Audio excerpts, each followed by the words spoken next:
अस्सलाम वालेकुम नाज़रीन कराम। इसराइल की तारीख़ की तबाह कुन तरीन मुहलक तरीन आग के बारे में आप तक तफसीलात पहुँच रही हैं, लेकिन वो बात वो राज आप तक नहीं पहुँच रहा जिसकी वजह से ये आग भड़कती है, लगती है, फिर बुझती नहीं है। वो चीज़ मैं इंशाल्लाह आपको ज़रूर बताऊंगा, लेकिन पहले थोड़ा सा जायज़ा ले लीजिए कि जब ज़मीन पर कोई अपने आप को नाकाबिले तस्खीर कहता है, नाकाबिले शिकस्त कहता है, वो समझता है कि कुछ इंसानों की ज़िंदगियों का मालिक बन गया है, तो फिर कुदरत का जो इंतकाम और तंबीह का कोड़ा उस पर बरसता है, तो फिर दुनिया किस तरह देखती है उसको बिलबलाते हुए, उसको रोते हुए, दुनिया के सामने मदद के लिए हाथ फैलाते हुए। इस तरह के मनाजर सामने आए कि दुनिया तौबा तौबा करती रही।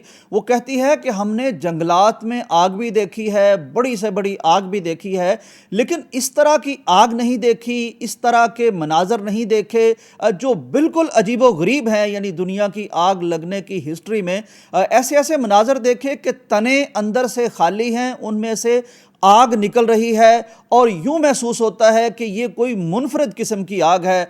नाजरीन, हुआ ये कि 5,000 एकड़ इस आग ने जलाकर भस्म कर दिए हैं। 30 घंटे हो गए इसको लड़ते हुए। 9 बस्तियां पूरी की पूरी खाली करानी पड़ी, 10,000 अफराद को नकल मकानी करानी पड़ी, नेतन्याहू को एमरजेंसी डिक्लेयर करनी पड़ी। यौम आज़ादी उनका जो है जुमेरात को, उसको मनाने की फुर्सत नहीं मिली। एक दिन पहले बुध को ये आग शुरू हुई है और वो शाहराह नंबर या रूट नंबर 1 जो बैतुल मक़दस और यरूशलेम के बीच में है, उसको बंद करना पड़ा। धुआं इतना ज़्यादा था, तपश इतनी ज़्यादा थी कि बहुत से लोग वो हॉस्पिटलाइज्ड करने पड़े, दुनिया भर से मदद मांगनी पड़ी। आप अंदाज़ा कीजिए, यूनान, क्रोशिया, इटली, स्पेन, फ्रांस और दीगर कई ममालिक ने, यूक्रेन ने, मकदोनिया ने अपने त्यारे भी भेजे, फाइटर्स भी भेजे। 163 वो टीमें थीं जो ज़मीनी तौर पर आग बुझाने के लिए लगी हुई थी। 12 हवाई जहाज़ थे। तो इसके बावजूद 13,000 एकड़ रकबे में से 5,000 एकड़ यानी तकरीबन आधा कह लीजिए रकबा जल के भस्म हो चुका है और लोग बेघर हो चुके हैं। और इस तरह की उनकी एक कैफियत है कि दुनिया उनको एक इबरत का निशाना बने हुए देख रही है। नाज़रीन इकराम, मैं आपको वो असल बात बताता हूँ जिसकी वजह से आज ये आग इसराइल को देखना पड़ी। हुआ ये कि 1948 में जब एथनिक क्लेंजिंग की गई, यानी यहाँ के बासियों को यहाँ से नकल मकानी पर मजबूर किया गया, तो हुआ ये कि इसराइल ने यह किया कि उनकी जो ज़मीनी अलामतें थीं, जो मलकियती अलामतें थीं, ज़ाहिर है बड़ा मुबारक ये ख़ित्ता है, ये सरज़मीन है, इसको कुरान मजीद ने मुबारक कहा है। यहाँ के जैतून मुबारक हैं, इंजीर मुबारक हैं, इनका कुरान में तज़किरा है। तो इन दरख्तों को काट दिया गया और पूरे सफाया कर दिया गया इन सारे फलदार जंगलों का। और उसकी जगह कौन सा दरख्त लगाया गया? उसकी जगह ये दरख्त लगाया गया जो आज इसराइल के लिए बहुत बड़ी मुसीबत बन चुका है। इस दरख्त का नाम है एलेपो पाइन। ये बहुत बड़ा दरख्त होता है, बड़ी तेज़ी से बढ़ता है और ये ज़मीन को बंजर कर देता है। यानी एक तो ऊपर इतनी बड़ी छतरी इसकी बनती है कि नीचे कुछ उग नहीं सकता, फिर कुछ इसकी जड़ों की तासीर ऐसी है।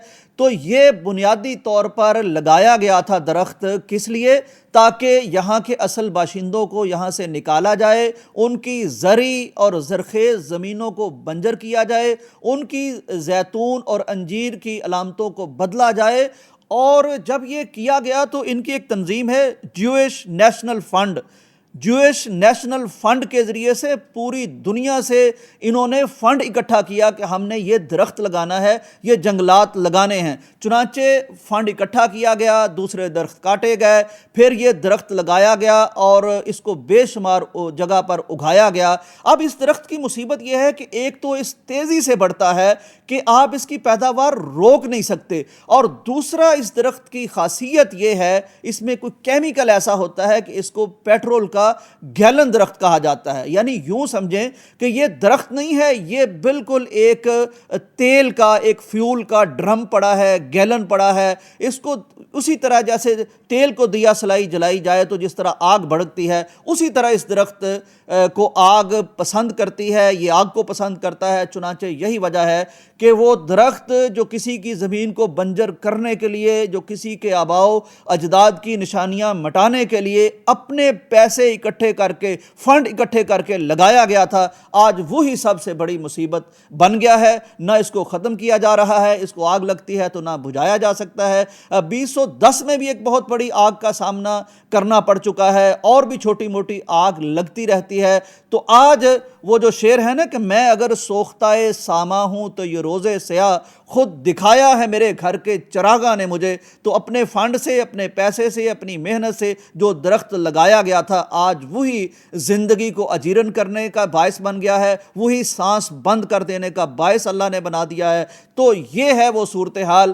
میں صرف یہ بتانا چاہتا ہوں کہ جب بھی آپ کسی کا برا چاہیں گے، جب بھی آپ کسی کو نقل مکانی پر مجبور کریں گے، جب آپ کسی کی ایتھنک کلینزنگ کریں گے، یعنی بالکل نسل کشی پر اتر آئیں گے، تو اس کے بعد پھر جب آپ سمجھیں گے کہ پوری دنیا ہمارے ساتھ ہے اور ہمارے مخالف بالکل نہتے ہیں، کمزور ہیں، تو پھر خدا کی قدرت کا کوئی کوڑا کسی آگ کی صورت میں، کسی ایلیپو پائن درخت کی صورت میں پھر آپ کے سامنے اس طرح کھڑا ہوگا کہ پوری دنیا کے سامنے آپ تماشا بنیں گے، بے بسی کا تماشا بن کے دنیا کو عبرت کا نمونہ بن کے دکھائیں گے۔ اس لیے ہمیشہ یہ یاد رکھنا، آپ افراد ہوں، آپ ملک ہوں، آپ قومیں ہوں، کسی پر ظلم نہ کرنا۔ کہتے ہیں کہ قدرت کی چکی بے شک دیر سے پیسے، لیکن وہ پیستی بہت باریک ہے، پھر وہ جو انتقام لیتی ہے اس کو پھر صدیاں یاد رکھتی ہیں، پھر ہسٹری بدل جاتی ہے، پھر کہنے پر مجبور ہوتے ہیں کہ یہ تاریخ کی سب سے بڑی آگ ہے،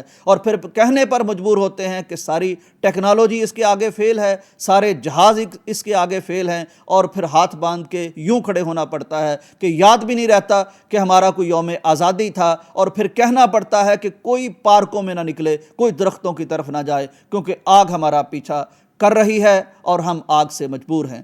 اجازت دیجیے، اللہ حافظ۔